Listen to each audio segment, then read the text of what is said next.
Landscape drawings don't have to be flat and predictable. They can have lots of angles and layered shapes too. This landscape lake project shows a really easy way to do that and add some elements of perspective. Hi, my name's Kathy, and I've been teaching kids how to draw for over 20 years now. You know, my favorite thing to do is to show students that when you take things one step at a time, learning how to draw just might be easier than you think. The supplies I used to make this drawing are pretty simple. A sheet of drawing paper, a pencil, black marker, and some crayons. You can also find a link to a free step-by-step tutorial in the description below. If you've been here before, you know I like to work with center pencil guidelines on my paper.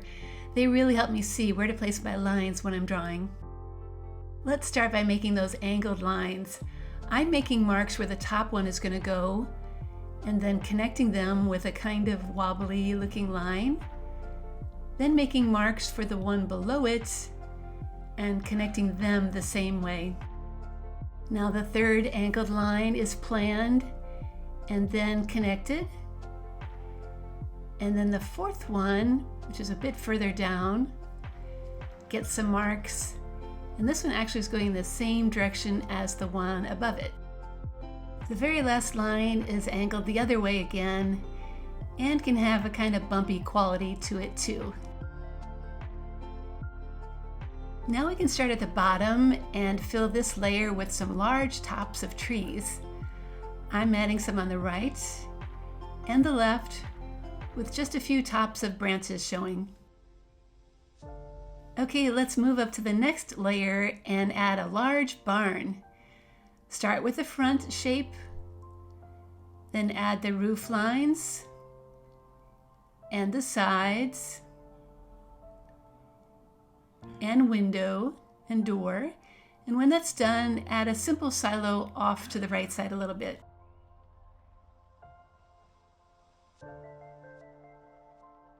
Now a couple of houses are added, starting with one in the middle that has a front house shape and roof lines and sides and squares and rectangles for the door and window.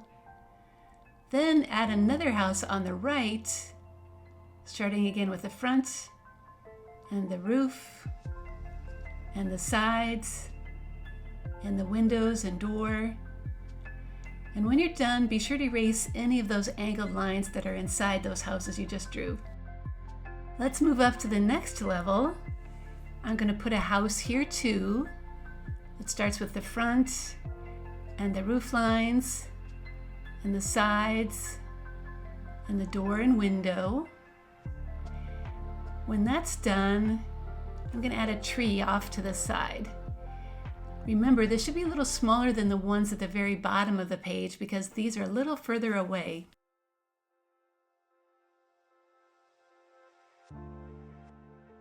Now here's an easy way to draw a car.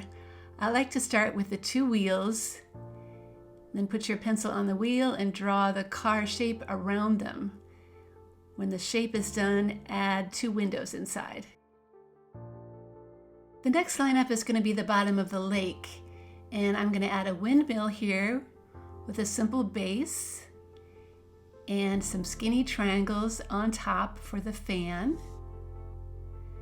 When those are done, finish the windmill off with a few X's inside. And after that, a tree or two could be added off to the side. Do make these smaller than the ones below because these are a little further away, and take care to erase any lines that you need to as you work. Now we can have some fun with that lake and add a simple sailboat like this. This is my favorite way to draw one with two sails. When that's done, add a few waves for water. The final layer of grass above the lake now gets a few smaller trees. This is an easy way to draw some pine trees. Start with a simple trunk and add zigzag lines kind of going up and down both sides. Remember, these trees should be the smallest ones in your drawing as they are the furthest away. Now finally, the very top section of our drawing is our sky.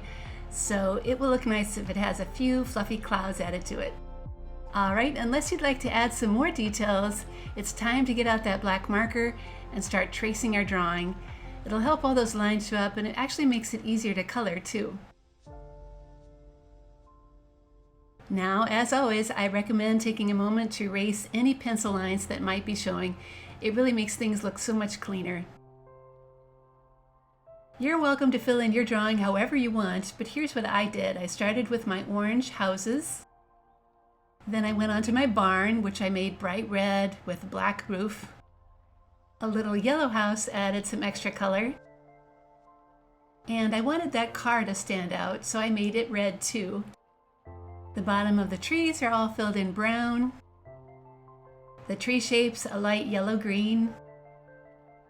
A medium kind of blue for the lake water. And light blue for the sky. I'm making 2 of the layers of grass a dark green color and a light green in between so you can see the separate layers. So that's how you can draw a fun landscape with a lake and to make it look like it has a lot of space to it too. All it took was making things smaller and smaller the further away they were. If you visit my website, Art Projects for Kids, you'll find many more landscape tutorials, including one for how to draw a mountain and how to draw a farm. Over the years, I'm happy to say my website has helped millions of kids learn how to draw. Thank you so much for joining me today, and if you are watching this on YouTube, please remember to like and subscribe to my channel so you get a notification whenever I post a new video.